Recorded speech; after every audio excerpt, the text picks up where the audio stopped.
정신과 약을 먹고 있어요. 네. 예, 근데 한 10년 넘었거든요. 네. 근데 그 약 자체가 또 이렇게 오래 먹는 약이더라고요. 완치라는 개념도 없고. 네네. 예, 제가 그런 약을 먹고 있는데 네. 제가 궁금한 거는 제가 전생에 무슨 죄를 져서 이렇게 현실에서 이렇게 고통스럽게 약을 딱히 뭐 어디 아픈 건 아닌데요. 근데 이렇게 약을 꾸준히 먹어야 되고 귀찮기도 하고, 근데 네. 또 앞으로 또 얼마나 더 먹을지도 모르는 일이고. 네. 그래서 저는 가장 궁금한 게 스님은 아실까 해서 질문 드리는 네, 건데요. 알아요. 내가 말해줄게요. 예, 전생에 무슨 죄를 져서. 내가 우선 자기한테 먼저 하나 물어볼게. 자기가 대답해봐. 자기는 전생에 얼마나 많은 죄를 지어가 하루에 3끼씩 계속 밥을 먹어야 될까? 모르겠어요. 아이고. 그러니까 살려면 밥 먹어야 되죠, 그죠? 그런 것처럼 치료하려면 약 먹으면 되는 거지. 그건 뭐 전생 따지고 그래. 그래도 원인을 좀 알면은 제가. 아니 그러니까 자기가 전생에 무슨 죄를 지어서 이렇게 한 끼도 아니고 3끼씩이나 먹어야 될까? 그거 한번 얘기해 봐요. 그거 얘기하면 나도 해줄게요. 그러면 저는 앞으로 어떻게 살아야 되나요? 자기 매일 밥 먹을 때 하루에 그것도 한 번도 아니고 3번 먹는데 그건 밥을 한 그릇 먹잖아, 그죠? 약을 한 그릇 먹어요? 그냥 하나를 먹어요? 그냥 하나를요. 어느 게 쉬워? 약이요. 그래. 그 아무것도 아니에요. 그거보다 10배, 20배 더 어려운 밥도 그 많은 양을 그것도 3번이나 먹는데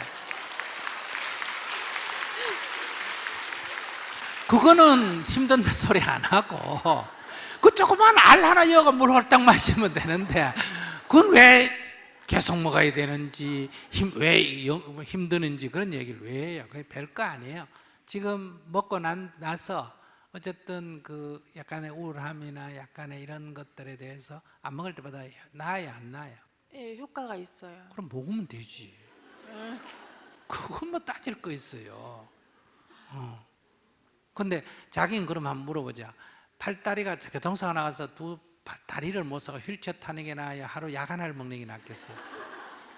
아니 얘기해봐요. 약 먹는 거요. 그래. 그러니까 그렇게 따지면 약 먹는 건 아무것도 아니에요. 약 하나를 먹어서 이게 큰 증상이 없다 하면 이건 병축에도 안 들어가는 거예요. 그러니까 고마운 줄 아세요.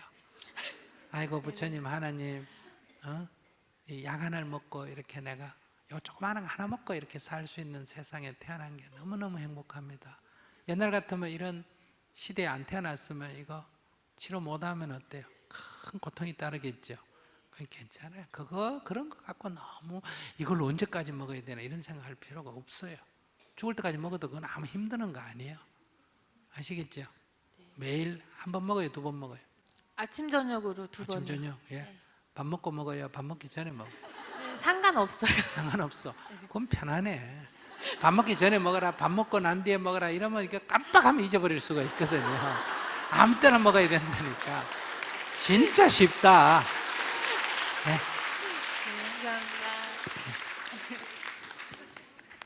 안녕하세요. 저는 네. 22살이고요. 네. 내년에 독일로 대학 진학을 위해 유학을 준비하고 있는 유학 준비생인데요. 네. 근데 제가 대학을 입학하게 되는 시기가 24살이에요. 네. 근데 24살에 입학하게 되면 거의 30살에 졸업하게 되는데 네. 너무 늦게 공부하는 게 아닌지 괜히 또 어중간하게 한국에 다시 돌아와서 이도저도 아니게 될까 봐 좀 미래에 대해서 좀 불안해요. 네. 첫째, 늦었다고 생각하면 안 가면 돼요. 두 번째, 갔다가 마음에 안 들면 돌아오면 돼요. 그래도 유학에 실패한 게 아니고 자기 그래도 독일에 가서 2년 살았어요, 안 살았어요? 살았어요. 근데 그걸 실패했다 그래. 못 가본 사람도 엄청나게 많은데 가서 2년이나 살다 왔는데 왜 그걸 실패라 그래요? 그 다음에 30살에 마치고 돌아왔다 해도 괜찮아요. 30살이 뭐 어때? 많이면 뭐 어때요? 왜 여기 뭐요? 인간 승리 그런 데 보면 뭐 아기 셋까지는 아프리카 여자가 뭐 아기 없고 40 몇 살에 공부해가 미국 가서 박사학위 땄다 이런 거 나와요, 안 나와요? 왜? 한 60이 돼야 오히려 신문에도 나는데 30 갖고는 나지도 않아. 너무 흔해 빠져가지고. 아시겠어요? 네. 진짜 이게 뭐 사세상 사람이 볼 때 와 하려면 자기가 한 75세 하든지 이래야 와 하지. 30살 갖고 뭘 그래요. 그러니까 안 가도 되고 갔다가 하다가 마음에 안 들면 돌아와도 되고 마치고 와도 되고 아무 문제가 없어요. 네, 감사합니다.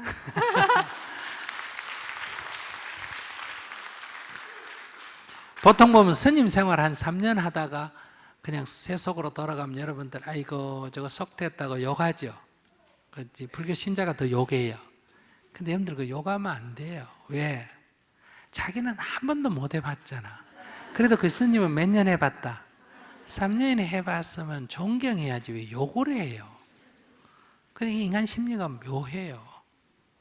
응? 그러니까 남의 남자가 자기한테 돈 주면 고마워하고 제 남편이 자기한테 돈 주면 안 고마워해요.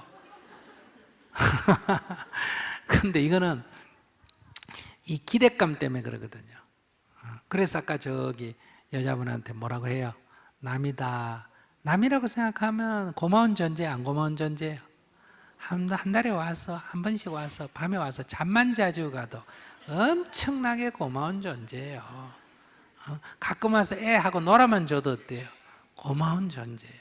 근데 내 요구가 너무 크기 때문에 고마운 존재가 미움이 되는 거예요. 어떤 자식도 부모를 미워할 이유는 없어요. 고마운 존재지. 우리가 길 가는 사람은 안 미워하잖아. 자기를 낳아가 키워준 부모는 미워하잖아. 왜 그럴까? 기대하기 때문에 그래요. 여러분들 사랑하는 사람은 미워하잖아. 사랑 안 한 사람은 미워도 안 하잖아. 그럼 이거는 사랑하기 때문에 오는 게 아니에요. 기대하기 때문에. 내가 너 사랑하니 니도 나 사랑해라는 기대예요. 근데 그게 사랑이에요? 장사지. 물건 줬으니 돈 내라 이 얘기 아니에요. 돈 빌려줬으니 이 자체가 갚아라 이 얘기 아니에요. 그러니까 우리가 산을 좋아하고 바다를 좋아할 때는 산과 바다가 원수가 안 되잖아요. 왜? 사랑 안 해서 그런 게 아니라 기대를 안 하기 때문에. 그러면 기대를 안 하면 기쁨이 없냐? 아니에요. 산 얼마나 좋고 바다 얼마나 좋아요. 그러니까 내가 좋아하는 게 사랑이지 상대가 나 좋아해 주는 게 사랑이 아니에요. 근데 아까 저분도 내 마음을 알아주기를 원하니까 자기가 괴로운 거예요.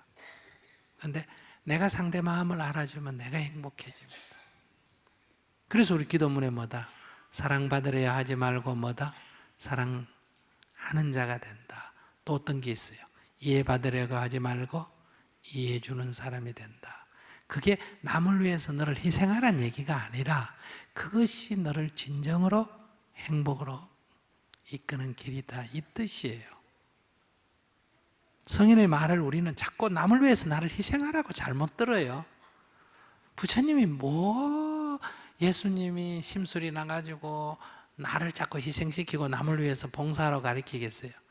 그것이 너를 가장 행복하게 하는 길이다 이런 얘기예요. 네, 다음 분. 저는 47살 먹었고 저희 이제 아내가 있고 자녀가 셋이 있습니다. 네네. 근데 제가 이제 결혼한 지 한 15년 정도 되는데 네. 경제적으로 굉장히 무능력해가지고 네. 제대로 집에 이제 돈을 잘 못 갖다 줬습니다. 네네. 그러니까 그렇게 오랜 생활 동안 이렇게 일을 뭐 잠깐 했다가 큰 실패를 맛보고 나지 않아 보니까 그렇게 그런 실패 속에서 배운 것도 없는 것 같고, 그러니까 너무 오랜 시간 그러다 보니까 자신감이 많이 이제 떨어지더라고요. 네. 그래서 이제 제가 최근에 저희 이제 적성에도 맞을 것 같고, 비전도 있다고 생각되는 일을 어떤 일을 하나 찾아가지고 그 일을 하려고 하는데, 어떻게 해야 될지 그 행동을 하는 게 굉장히 두렵습니다. 이제 그쪽에서는 이렇게도 해봐라 저렇게 해봐 하고 이제 조언들을 해주는데 그거를 제가 하기가 이제 두려움이 있고 자신감이 부족하고 그런 부분이 있습니다. 그래서 어떻게 해결을 해야 될지. 너무 막연하게 얘기해요. 예. 그럼 무슨 일인데? 그 글씨 교정하는 일입니다. 네네. 예. 근데 그게 자기가 잘해요? 아니 저도 이제 배우고 있는데 네.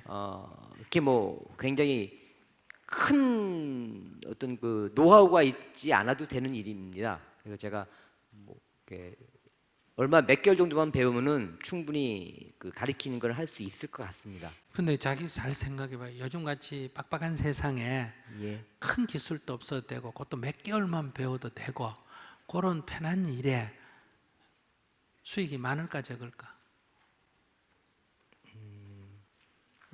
제가 지금 이제 알아본 바로는 실질적으로 그런 이제 글씨를 악필 교정, 글씨 못 쓰는 글씨를 잘 쓰게 예쁘게 쓰게 가르쳐 주는 일이 그 굉장히 이제 수입을 많이 창출하고 있다고 제가 알고 있습니다.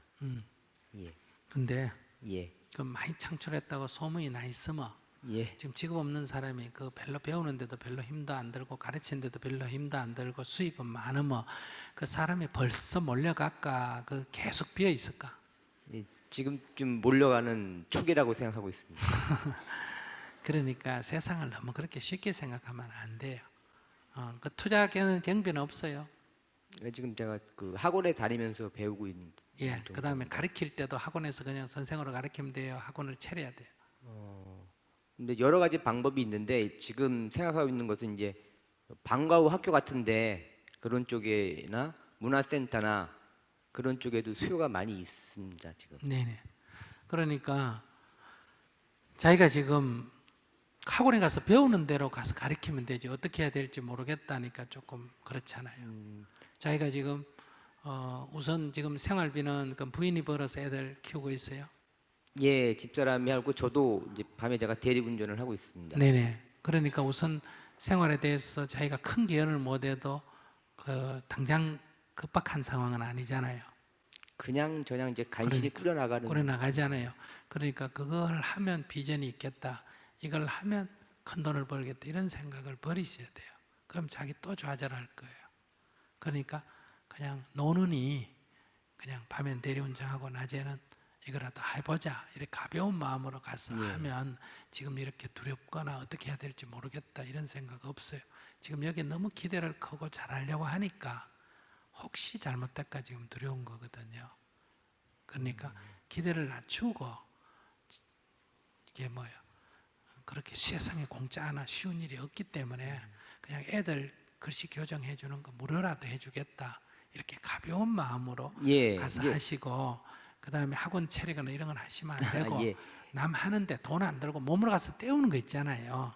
그 몸으로 가서 떼우는 거를 한 2, 3년 해서 충분한 노하우가 생길 때 어떤 시도를 해야지 처음부터 검증 안 된 일을 시도하면 특히 어려운 살림에 더 화를 자초할 수가 있습니다. 그래서 예. 편안한 마음으로 임했으면 좋겠네요. 근데 아까 말씀하신 우리 이제 트님께서 말씀하신 뭐 공짜라도 가르쳐 주는 일, 그것도 그쪽 저를 이제 가르쳐 주는 학원에서 여러 가지 그 방안 중에 하나로 그런 얘기를 했거든요. 그러니까 공부방 같은데 가서 무료로 가르쳐 주면은 그쪽도 좋아할 거고, 나도 그렇지. 경험을 쌓는 거고, 그리고 동사무소 같은데 어르신들 예. 가르치는 데 예. 가서 제의를 해봐라 그러는데 그것이 제가 두려운 겁니다. 그런데 가서 내가 여태까지 경험도 없고 경력도 없고 했는데 어떻게 얘기를 꺼내야 될까 그렇게 시도하려는 게. 근데 공짜로 하는데 돈 받고 하면 사람들이 왜 제대로 못 가르치나 하죠. 공짜로 가르쳐 주는데 사람들이 시비 안 해요. 잘 가르치다 못 가르치다. 그래서 이 공짜가 중요한 거. 저도 공짜로 하니까 시비가 없잖아요. 이거 만약에 돈 받고 하면 시비가 많아요. 만약에 자기 지금 100만 원 내고 오늘 질문했는데 답이 이래밖에 안 나오면 지금 돈 아까울 거 아니에요. 그럼 뭐 아무 답이 안 돼도 부작용이 없어. 왜? 뭐 자기 손해 난 거 없으니까. 그래서 공짜로 하는 게 굉장히 중요해요. 그리고 저도 돈을 받고 하면 저 잘못 받으면 손님 떨어질까 봐, 이 상담사가 주로 손님 떨어질까 봐 전전긍긍하는데 저는 돈을 안 받으니까 손님 떨어질까 그 두려워할 이유가 없잖아요. 그죠? 그러니까 그냥 솔직하게 팍 얘기해 버리는 거예요. 그래서 오히려 효과는 더 날 때도 있어요. 상처 입을 때도 있고. 그러니까 공짜로 하는 게 중요해요. 한 3년 이게 경제적으로 어려운 사람, 뭐 하는 일마다 안 되는 사람은 우리 인연법으로 얘기하면 지은 공덕이 없다 그래요. 아시겠습니까? 이 지은 공덕이 없는 사람은 공덕을 쌓아야 돼요. 자꾸 뭘 얻으려면 안 되고 한 3년간 완전히 무료로 한다 이런 마음으로 이렇게 자원봉사하러 다니셔야 돼요. 그러면 그 속에서 공덕이 쌓이면 인연이 돼가 누가 고맙다고 5천 원 주는 사람이 있고 고맙다고 10,000원 주는 사람이 있고 이게 나중에 지나면 한 달에 3만 원도 되고 한 달에 5만 원 되고 한 달에 10만 원도 되고 한 달에 20만 원 되고 이러거든요. 그렇게 해서 나중에 이게 수입이 한 100만 원 된다. 그럼 대리운전은 안 돼도 되겠다. 그럴 때 이제 지역을 바꾸고 전 시간을 여기에 투여하는 이런 방식으로 가면 자기 별로 겁 안 내도 될 것 같아요. 그러니까 이게 뭐냐, 무료라는 게 꼭 나쁜 거 아니에요. 이게 신앙적으로 보면 이게 공덕을 쌓는 거거든요. 그래서 이 수녀님들은 그 가톨릭 신앙이 그런 게 있잖아요. 기독교 신앙에 우리가 어떤 일을 하면 칭찬을 받잖아, 그죠? 이 세상에서 받는 선물은 작은 거라잖아. 이 세상에서 받는 선물을 안 받으면 이게 저 천국에 가서 선물을 받는데 그때는 엄청나게 크게 받는다잖아, 그죠? 그러니까 이 세상에서 내가 하는 일을 세상에 알리고 선전하고 칭찬받는 이런 생각 안 하는 거예요. 왜? 이건 받아도 작은 공덕에 불과한 거예요. 큰 공덕을 염두에 두고 있기 때문에 바라지 않잖아요. 그게 이제 불교 교리를 하면 뭐다? 무주상보시야. 그래서 금강경에 무주상보시의 공덕이 한량이 없다 이렇게 말하잖아요. 그러니까 우리는 조금 뭘 해놓고 자꾸 이렇게 성과를 내려고 그래요. 그 생각이 우리를 망하게 하는 거예요. 그러니까 이렇게 좀 묻어둬야 돼요. 공로를 묻어둬야 돼요. 그래 살다 보면 이게 복이 되가 나타날 때가 있습니다. 지은 공덕은 없어지지 않는다. 내가 원하는 때 원하는 모습으로 나타나지 않는다 하더라도, 그러니까 이왕지 부인한테 무능력한 남자로 찢겼으니까 그걸 빨리 회복하려지 말고 조금 여유를 주고 공덕을 쭉 쌓아나가면, 약간 부인도 이제 자기에 대한 기대를 다 버렸잖아요, 그죠? 근데 이제 버리고 났는데 자기가 조금 잘하면 어때요? 굉장히 이뻐 보여요. 그러니까 돈으로 지금 문제를 풀려고 하지 말고 대신에 집에서 애들도 좀 걷어주고 방 청소도 잘하고 아침밥도 좀 챙겨주고 이렇게 커피도 타주고. 그 인생이란 건 꼭 돈 벌어와야 좋은 거 아니에요. 남자들 돈 못 버는 게 밉상인 거는 돈도 못 버는 주제에 또 시키긴 또 어때요? 다 시키고 이래서 밉상이지. 알아서 기르면 밉상 아니에요. 그러니까 집에서 조금 부인한테 수고한다 하고 인사도 해주고, 내가 이래가 네가 고생 많다 위축되지 말고 이래 해주고, 운전해가 조금 보태고, 그 다음에 봉사활동 다니시고, 그러면 이게 남을 도우면 자기 내부에 기운이 생깁니다. 예. 활기가 일어납니다. 그 활기가 일어나야 사람 관상이 바뀌어요. 어디 딱 가면 사람이 호의적으로 느껴집니다. 이 활기가 없는 사람은 자기 지금 활기가 별로 없거든. 그죠? 우리 얘가 이래 있으면 다른 사람이 딱 볼 때 호감이 안 가요. 그렇기 때문에 사람이 안 붙어. 그 선생이 딱 되려면 애들한테 활기가 있어야 돼. 너희 할아버지 제가 가르쳐 드릴게요. 저도 잘 못하지만요, 여러여러 하면 됩니다. 이렇게 잘한다고 하지 말고 이렇게 자꾸 남을 도우면 내부에서 생기가 올라옵니다. 그래서 얼굴에 생기가 돌고 이 관상이 바뀝니다. 자, 그게 되게 크면 부처님이나 이런 분은 뭐가 있다 그래요? 로라가 있다 이런 말 하잖아, 그죠? 그러니까 그게 뭐 바깥으로 사진 찍으면 나타나는 게 아니라 사람이 딱 봤을 때 그분의 얼굴에 이렇게 밝음이 탁 보여요. 마치 빛을 보듯이. 그런 생기가 있어야 생긴 것과 관계없이 호의적이 되는데, 그래서 관상이 바뀐다는 거예요. 성령한다고 그렇게 안 됩니다. 그러면 자꾸 성령하는데 뜯어 고친다고 그렇게 되면 얼마나 좋겠어요. 그럼 돈만 있으면 다 되게? 그러니까 자기가 봉사활동을 해야, 남을 도와야 자기의 자존감이 일어납니다.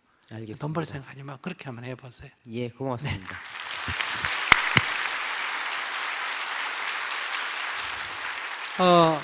뭐 이런 분도 우리 있잖아요. 근데 여러분들 돈 좀 번다고 생각하고 남자하고 같이 결혼해 가서 사는데 돈도 못 벌면 얼마나 속상했어요. 이해가 되지만은, 그래 돈 못 번다고 자꾸 기죽이면 어때? 이게 남자 구실도 제대로 못하고 밤에도 기죽으면 아시겠어요?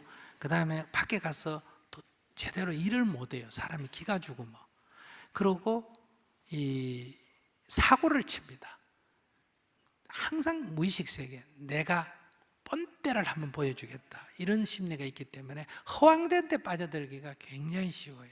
그래서 남편이 이런 위기에 처할수록 항상 길을 좀 살려줘야 돼요. 그러니까 세상에서 다 내쳐도 나는 어때요? 당신밖에 없어, 당신이 최고야, 이렇게. 남편이 집에 있을수록 밥도 더 잘해주고 커피도 더 끓여주고 기도 더 살려줘야 이게 돼요. 옛날부터 이런 말이 있어요. 소를 몰고 가다가 호랑이를 만나면 대부분 사람이 도망을 가면 소도 잡혀주고 사람도 잡혀주고, 근데 사람이 쏘이까리를 딱 쥐고 옆에 붙어가지고 딱 붙어가 격려를 하면 소가 뿔로 호랑이를 잡는다, 이런 말이 있습니다. 그러니까 여러분들이 딱 격려를 서로 하는 게 굉장히 필요합니다. 그러니까 여러분들 조금 살려주세요. 그래야 우리가 아마 생활이 더 행복해질 것 같아요. 감사합니다.